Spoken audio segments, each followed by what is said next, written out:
नमस्कार दोस्तों, मैं विपुल राजपुरोहित स्वागत करता हूँ विपुल एजुकेशन चैनल पर आप सभी का। दोस्तों, कक्षा 10 की जो बुक चल रही है राजस्थान इतिहास एवं संस्कृति, जिसका पार्ट नंबर होता रहा है, उसका आज अंतिम पार्ट है। 4 पार्ट मैं आपको पहले ही पढ़वा चुका हूँ। चारों पार्ट आपने देख के डिस्क्रिप्शन बॉक्स में लिंक मिलेगा, देख सकते हैं।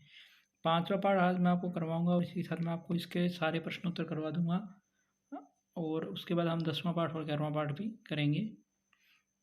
देखिए, आधुनिक राजस्थान साहित्य में देखते हैं, मारवाड़ के कवि राजा बांकीदास, यानी मारवाड़ के कवि राजा कौन थे? बांकीदास। और बूंदी के सूर्यमल मिश्र ने राजस्थानी जनमानस में जिस राष्ट्रीय चेतना का बीज बोया था, वही आगे चलकर आधुनिक काल के कवियों की कविताओं में भी प्रकट हुआ। यानी इन्होंने शुरुआत में जो मतलब आपके आधुनिक उस समय के जो अंग्रेजी व्यवस्था, ब्रिटेन व्यवस्था थी औपनिवेशिक, उसके समय ये बहुत बड़े कवि थे, मतलब राष्ट्रीय आंदोलन को प्रेरित करने वाले।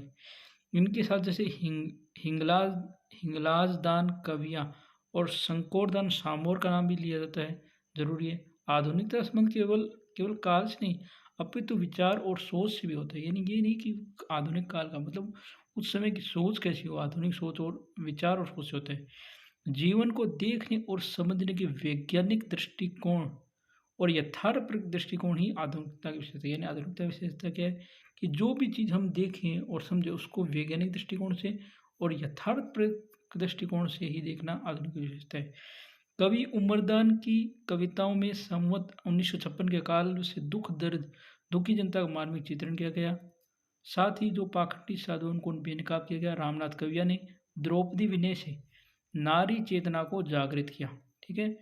इसके अलावा जैसे केसरी सिंह बारठ है, विजय सिंह पथिक है, जयनारायण व्यास है, हिराला शास्त्री, गोकुल भट्ट, माणिक्यलाल वर्मा, जन कवि गणेशीलाल व्यास राजस्थान के ऐसे कवि हुए हैं जिन्होंने आज़ादी की लड़ाई में भाग लेने के लिए इस लड़ाई के लिए अपनी कलम जो थी उसी को हथियार बनाया। इनमें से गणेशीलाल व्यास ऐसे कवि हैं जिन्होंने खुद आज़ादी की लड़ाई में भाग लिया। आज़ादी के बाद अपने मोह भंग को भी कविताओं के रूप में उन्होंने प्रकट किया। रेवतदान चारण की रचनाएं जो है सामंती शोषण के प्रति आमजन को जगाने का काम करती है। उसके अलावा राजस्थान के अनेक कवियों ने जन जन तक अपनी बात पहुँचाने के लिए जो कवि सम्मेलन थे उनके माध्यम से बनाया। एक समय जब कवि मेघराज मुकुल है, उनकी पुस्तक है सेनानी, कवि सम्मेलनों में सर्वाधिक लोकप्रिय कविताओं में मानी जाती थी। सत्यार्थ प्रकाश जोशी अपनी मौलिक और गैर पारंपरिक सोच, यानी परंपरागत नहीं, गैर पारंपरिक सोच के साथ अलग स्थान रखते। 1960 में प्रकाशित उनकी काव्य कृति राधा इस दृष्टि से उल्लेखनीय है कि जहाँ आम राजस्थानी कविता युद्ध का गौरवगान करती है, वहीं जोशी अपनी नायिका राधा के मध्य श्री कृष्ण को ये संदेश देकर कि भयंकर युद्ध टाल दे और युद्ध के विरोध में खड़े दिखाई देते। इसी प्रकार कन्हैयालाल सेठिया, जिनकी रचनाएं गीत धरती दोहराओं को तो राजस्थान का आदर्श गीत भी कहा जाता है, और उनकी रचनाएं तो गहरी नींद में सोई हुई आत्माओं को भी जगा दे ऐसी क्षमताएं रखती है। मिंजर और लिल्टास भी कन्हैयालाल सेठिया के प्रमुख काव्य संग्रह। इसके अलावा 7वें दशक में राजस्थान की जो आधुनिक कविता उनका दौर चला, जैसे राजस्थान में राजस्थानी भाषा में मरुवाणी, जलम भूम, जलन जलन जानकारी, ओड़मो, लाडेसर, हरावल, राजस्थानी इसरलाट, राजस्थान एक हिलो, डीठ, चामड़, अपरंज जैसे अनेक साहित्य प्रकाशित पत्रिकाएं भी प्रकाशित हुई। इनके माध्यम से बहुत सारे नए कवि आ रहे थे। ये वैसे मतलब पारस अरोड़ा की जुड़ाव, गोवर्धन सिंह शेखावत की गांव, तेज सिंह जोधा की कठई की वेहगो है, मणि मधुकर की सोचती गेट, पग फेरो, हरीश बदाण की बोले सन्नाटो, बात थामे भूगोल, चंद्रप्रकाश देवल की पागी, कांवड़, मार्ग, अर्जुन देव चारण की रिंद रोही, मालचंद तिवारी की उत्तरियो है आबो आदि रचनाएं राजस्थान साहित्य में नई ऊंचाई प्रदान की। इस प्रकार जो शिवचंद्र भरतिया, इनको राजस्थान का प्रथम आधुनिक गद्यकार कहा जाता है। रानी लक्ष्मी कुमारी चुंडावत ने राजस्थान के अतीत को सजीव करने के लिए ऐतिहासिक सांस्कृतिक गौरवपूर्ण कहानियाँ लिखी, जैसे मांजल रात है, ओमलक वार्ता है, मोमड़ है, गिर ऊंचा ऊंचा घटा, कै रे चकवा बात आदि। विजयदांती सर ने अपनी बातारी फुलवाड़ी 13 खंड श्रृंखला में राजस्थान की यत्र यत्र बिखरी जो लोक कथाएं उनका संकलन किया, उन्हें खूब प्रसिद्धि मिली। विजयदांती था कि प्रमुख राजस्थानी हिंदी गाने संग्रह जैसे दुविधा है, उलझन है, अलेखुम इटलर है, सपना प्रिया है, अंतराल आदि हैं। जो द्विधा नामक विजयदान के जो देथाई कृति है, इस पर पहली नामक फिल्म का निर्माण हो चुका है। इसके अलावा इनकी कृति चौधरायन की चतुराई को भी पसंद किया गया। यादवेंद्र शर्मा चंद्र की कहानियाँ, उनके संग्रह जमारो, संबंध अर्थ हार में संग्रहित है। उनके कुछ उपन्यास है, हूँ गोरी कीर्ण पेवरी, जोग संजोग, चंदा सेठानी आदि। इसके अलावा नीतमल जोशी की कहानियाँ हैं परन्योड़ी कुमारी, उपन्यास है आबे पटकी, धोरा रे धरी, एक बिरनी दो बिन आदि प्रसिद्ध है। प्रसिद्ध कहानीकारों में डॉक्टर नरसिंह राजपुरोहित, अन्नाराम सुदामा, रामेश्वर दयाल श्रीमाली और डॉक्टर मनोहर शर्मा सारदा प्रमुख है। अब देखो साहित्य पत्रिका दे रखी है। राजस्थान की साहित्य पत्रकारिता का वैभव इतिहासपूर्ण है। इनमें कुछ साहित्यिक लघु और अनियत कालीन पत्रिकाओं ने राजस्थान के लेखन को गति प्रदान करके साथ साथ हिंदी प्रदेश के साहित्यकारों को भी मंत्र प्रदान किया। जैसे बीकानेर की जो वातायन है ये हरीश बदानी की रचना है। अजमेर की जो लहर पत्रिका ये प्रकाश जैन की। भरतपुर की और जो पत्रिका विजेंद्र की। कांकरोल की संबोधन कमर मेवाड़ी की। अलवर की कविता है अलवर की कविता जो है भागीरथ भार्गव। उदयपुर के बिंदु अनेक लेखकों ने गंभीर व स्तरीय मंत्र प्रदान किया। इसके अलावा संप्रेषण जो है चंद्रभान भारद्वाज की रचना है। मधुमाधवी नलिनी उपाध्याय की सब राजस्थानी साहित्य अकादमी की पत्रिकाएं। मधुमती ने भी राजस्थान में जो साहित्यिक वातावरण बनाने में योगदान दिया। राजस्थानी भाषा को पत्रिकाओं में राजस्थानी भाषा और साहित्य एवं संस्कृत अकादमी बीकानेर जो है इसकी जागती जोत के अतिरिक्त सत्या प्रकाश जोशी की हरावल, किशोर कल्पनाकांत की ओडियो, कवि चंद्र सिंह द्वारा स्थापित मरवाणी मुख्य हैं। उपयुक्त रचनाएं समर्थ राजस्थानी साहित्य का संक्षिप्त परिचय भार है। सच्चाई यह है कि राजस्थानी साहित्य का भंडार इतना विपुल है कि उसका संपूर्ण वर्णन करेगा किसी एक सीमा में संभव नहीं है। ठीक है, तो ये हमारा जो है पाठ कंप्लीट हो गया। अब चलो इसकी प्रश्नों को करते हैं। ध्यानपूर्वक प्रश्नों को देखना और सारा के उत्तर लगा दूंगा साथ में। देखो, बातारी फुलवाड़ी किसकी रचना है?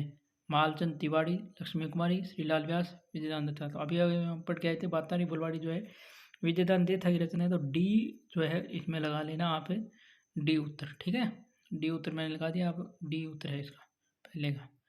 दूसरा, जिस काव्य ग्रंथ में किसी राजा की कीर्ति, विजय, युद्ध, वीरता आदि का वर्णन उसे क्या कहते थे?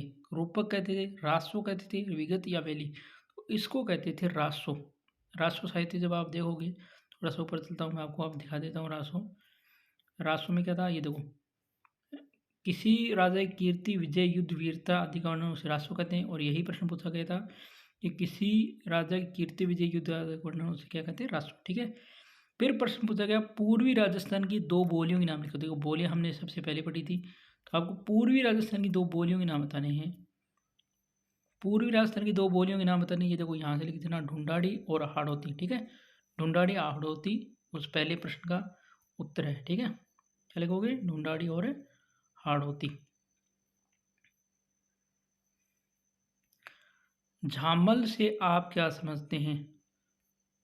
तो झामल से आप क्या समझते हैं? तो झामल जो हमने यहाँ पर पढ़ी थी, ये यहाँ से झामल, ये झामल है। इसमें आप ये लिख दोगे कि झामल राजस्थान का एक काव्य का मात्रिक छंद है। ठीक है, इतने लिखने हैं आपको। झामल क्या राजस्थानी काव्य का मात्रिक छंद है। अगला प्रश्न पूछ रखा है कन्हैयालाल सेठिया के दो प्रमुख काव्य संग्रह बताइए।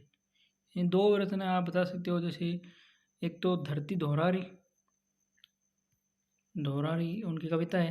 इसके अलावा आप एक तो लीलटास है और एक मिंजर। लीलटास और मिंजर दो ये बता सकते हो। ठीक है, लीलटास और मिंजर। इसके बाद है राणो जगपत रे अमर शाह किस शासक की मृत्यु पर लिखा गया? तो ये मेवाड़ राणा जगत सिंह, मेवाड़ के राणा थे जगत सिंह, उन पर लिखा गया था। ठीक है, जगपत रे अमर शाह आप यहाँ पर देख सकते हो, मर्सिया काव्य जो था वहाँ पर लिखा हुआ है। ये देखो, मेवाड़ महाराणा जगत सिंह की मृत्यु पर। ठीक है, तो मेवाड़ महाराणा जगत सिंह की मृत्यु पर ये लिखा गया था। सर्वप्रथम राजस्थान की भाषा के लिए राजस्थानी शब्द का प्रयोग किसने किया था? राजस्थानी भाषा के लिए राजस्थानी शब्द का प्रयोग जो हम सबसे पहले देखते हैं ना, इब्राहिम ग्रियर्सन, उन्होंने किया था। ये यहाँ पर देखो इब्राहिम, ये देखो जॉन इब्राहिम ग्रियर्सन ने राजस्थान प्रदेश भाषा के लिए नाम प्रचलित राजस्थानी शब्द का प्रयोग किया था। ठीक है, तो किसका नाम लिखोगे? John Ibrahim Grierson, George Ibrahim Grierson उसका उत्तर है अगले प्रश्न का, जॉर्ज इब्राहिम ग्रियर्सन। छठा प्रश्न है भिल्ली बोली किस बोली की सहायक बोली है? तो ये शायद आपकी जो मेवाड़ी भिल्ली बोली जो है मेवाड़ी बोली की सहायक बोली है।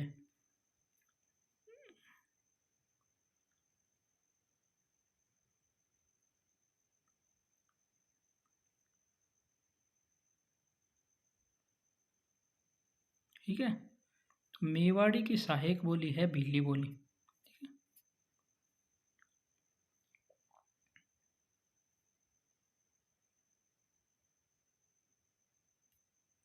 ठीक है, तो इसमें आप क्या कर दोगे, मेवाड़ी। अगले उत्तर क्या है, मेवाड़ी। वचनिका और दवावेत में अंतर स्पष्ट कीजिए। लघुरात्मक प्रश्न है, कैसे करोगे वचनिका और दवावेत में अंतर स्पष्ट। तो सीधा ही आपको वचनिका और दवावेत वाले जो लाइन है वहाँ पे ले चलता हूँ, और कैसे अंतर स्पष्ट करना है मैं ये भी बता दें। वचनिका देखो, वचनिका में क्या है कि संस्कृत के वचन शब्द से बना वचन शब्द एक काव्य विद्या के रूप में साहित्य में प्रचलित हुआ। वचनिका एक तुकांत और गद्य पद्य रचना है, जबकि दावावेद कलात्मक गद्य का अन्य रूप है। वचनिका काव्य की तरह ही होता है, और वचनिका राजस्थान में लिखी होती है और दावावेद उर्दू और फारसी में। बस हो गया ना अंतर, ये लिख लेना।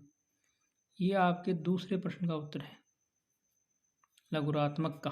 ठीक है, वचनिका की संस्कृत से लेकर पद्य रचना यहाँ तक की, और दवावेद यहाँ से लेकर युक्त होती है, यहाँ तक आप करोगे 2 नंबर प्रश्न का उत्तर। ठीक है, वीडियो एकदम रोक कर आप आराम से लिख सकते हो इसको। सॉरी, पहले प्रश्न का उत्तर है ये, लघुरात्मक के पहले प्रश्न का उत्तर।